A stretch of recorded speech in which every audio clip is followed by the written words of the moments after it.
Voilà, donc retour parmi vous pour notre sujet principal.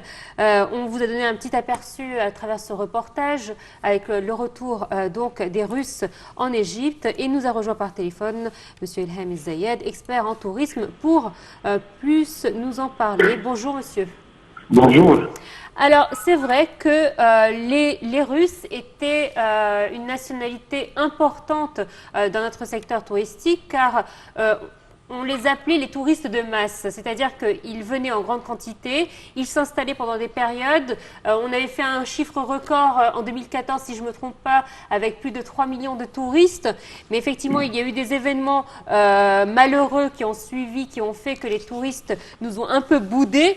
Et on a eu des répercussions au niveau de ce secteur. Et aujourd'hui, malgré la crise sanitaire dans laquelle nous vivons, nous avons des Russes qui reviennent en Égypte. Dites-nous l'importance justement de leur retour dans nos stations balnéaires. Oui, je suis tout à fait d'accord. Le nombre record, ça a été exactement 3 millions de touristes. Même si les revenus ne sont pas extraordinaires, ils offrent des opportunités pour le travail. C'est-à-dire le nombre lui-même offre des opportunités immenses pour engager du personnel pour les hôteliers, pour les agences de voyage, pour les chauffeurs d'autocars, etc., etc. Et en plus, il représente un revenu très important pour la compagnie des aéroports. Vous savez que nous avons une compagnie, une holding company pour les aéroports d'Égypte. Alors, elle a beaucoup souffert ces derniers temps, comme bien sûr la compagnie nationale aérienne, comme tout le monde. Alors, maintenant, les Russes, quand ils viennent avec beaucoup d'avions. Donc, chaque fois qu'il y a un avion qui survole l'Égypte, ils payent. Et chaque fois qu'il y a un avion qui atterrit, ils payent. Chaque fois qu'il y a un avion qui est hébergé pour une nuit, ils payent. Donc, il y a des revenus extraordinaires qui sont générés aussi au niveau des aéroports. Monsieur Ilham Zayed, c'est vrai qu'il y a la reprise de l'aviation russe, mais qu'en est-il quant aux mesures de prévention? C'est-à-dire, est-ce qu'il y a des mesures qui ont été renforcées? Ah, bien sûr. Les mesures ont été renforcées dans tous les aéroports d'Égypte, avec ou sans les Russes. Donc, c'est un renforcement général, parce que la santé, c'est primordial. On ne peut pas passer là-dessus. Alors ça, moi j'ai voyagé dernièrement et il y a beaucoup de précautions à l'aéroport du Caire, c'est parce que c'est le seul que j'ai vu, bien sûr. Mais j'imagine que partout dans les autres aéroports, il y a le même système. Donc ça, c'est très, très important. Et ça permet de voir d'autres pays, parce que le fait que les Russes soient venus, ça va ouvrir le chemin pour d'autres nationalités pour venir. C'est ce que je l'espère.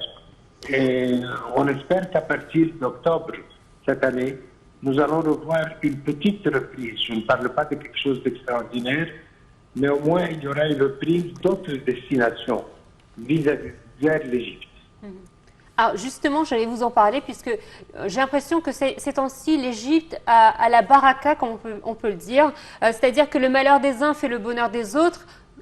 Cette fois-ci, heureusement, nous sommes dans la partie positive, puisque malheureusement, à cause des incendies qui ont touché ou qui ont frappé la Grèce, la Turquie, l'Italie, entre autres, et à cause du delta, de la variante delta du coronavirus, mais aussi à cause de la crise sanitaire, l'Égypte aujourd'hui se montre comme une des meilleures destinations pour les touristes.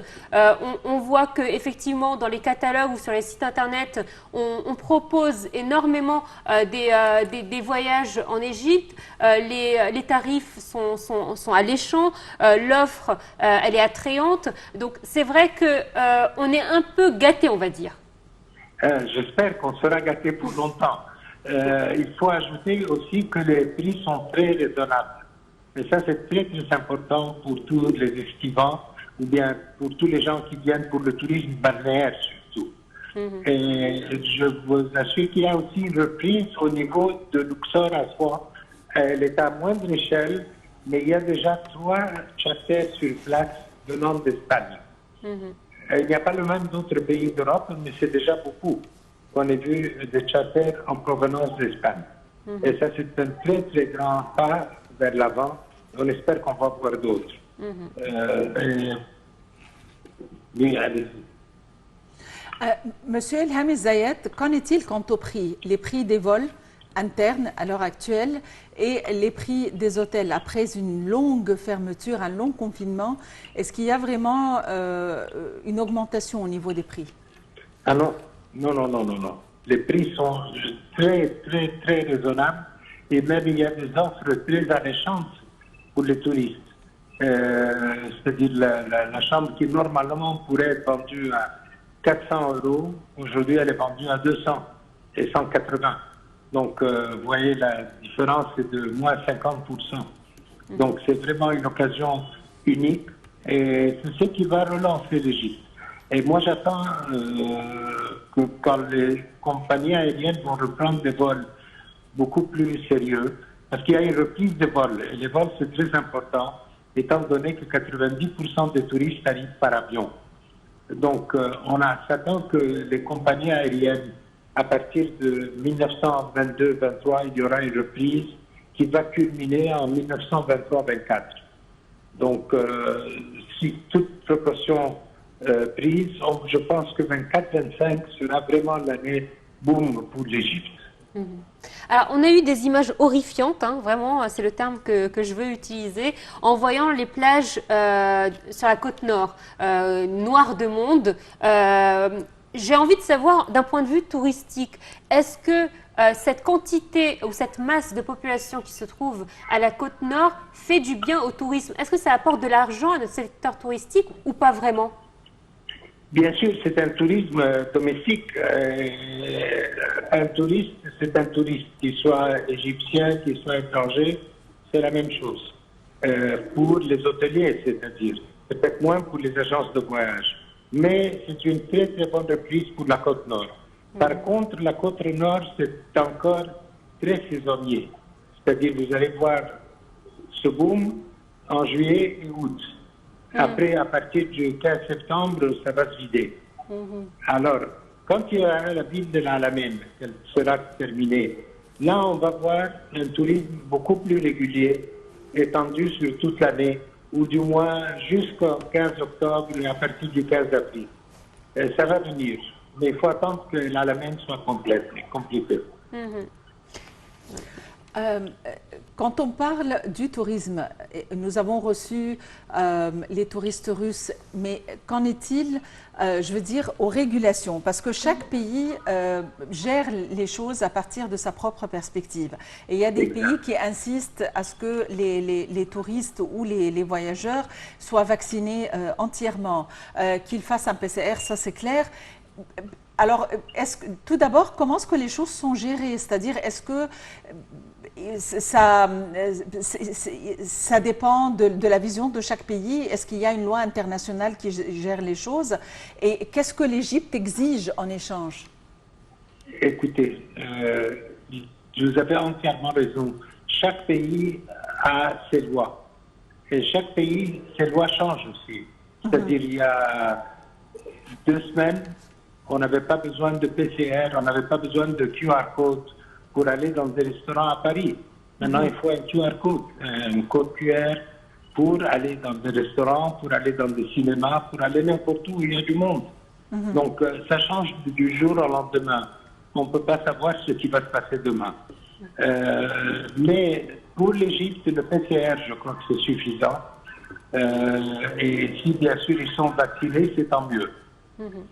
Alors, je voudrais clôturer sur un petit conseil, un dernier petit conseil. Alors, par exemple, je suis un Égyptien moyen, j'ai un petit budget ou un budget vraiment qui peut me suffire pour une petite semaine. Quelle est la meilleure destination pour moi? Pour voyager hors d'Égypte? Oui, en Égypte, bien sûr. En Égypte? Ah, bien sûr. Ah, bien sûr, écoutez. Je vous dis un budget moyen. Actuellement, il ne faut pas chercher la côte nord parce que c'est vraiment les prix sont très, très, très chers. Il faut surtout chercher du côté du canal de Suez. Et il y a beaucoup de choses de développement. Peut-être Sokhna. Hurghada, c'est le meilleur marché, bien sûr, et Sharm el-Sheikh. Donc, il y a d'autres parties où les Égyptiens peuvent passer un été agréable sans beaucoup dépenser. Très bien. Monsieur Elham Zayed, vous êtes expert en tourisme. Merci pour votre intervention. Eh bien, c'est l'été, tout le monde veut aller au bord de la mer. Il y a des gens qui préfèrent attendre jusqu'au mois de septembre, justement, que les autres qui ont des enfants et qui ont des obligations scolaires et tout, qui soient rentrés. Et autant profiter des routes qui sont relativement, ou du trafic qui est relativement fluide, si on peut le dire. Et c'est vrai que c'est la chaleur, mais espérons que les prix soient meilleurs. Et certainement, au mois de septembre, les prix seront meilleurs. Mais heureusement qu'après un long confinement, c'est un rêve. On se demandait, mais quand est-ce que ce confinement prendrait fin? Et heureusement, effectivement, nous avons un pays qui puisse accueillir justement autant de touristes et qui puisse nous donner cette chance de profiter de vacances, quels que soient vos budgets. Comme on vient d'écouter par notre expert, nous avons différentes destinations avec différents budgets. Si vous avez l'occasion justement de partir, pourquoi pas. Et moi, je fais partie de la catégorie que vient de citer Maha. Je vais attendre un petit peu que la chaleur s'atténue un petit peu pour pouvoir partir et prendre des vacances. Autant faire le tourisme culturel, faire les musées, prendre un bon bain le soir, et puis ça y est, c'est l'eau quand même. C'est vrai. Eh bien, reste à vous remercier pour votre attention, à vous demander de prendre soin de vous. Très bonne journée à tous et à la prochaine.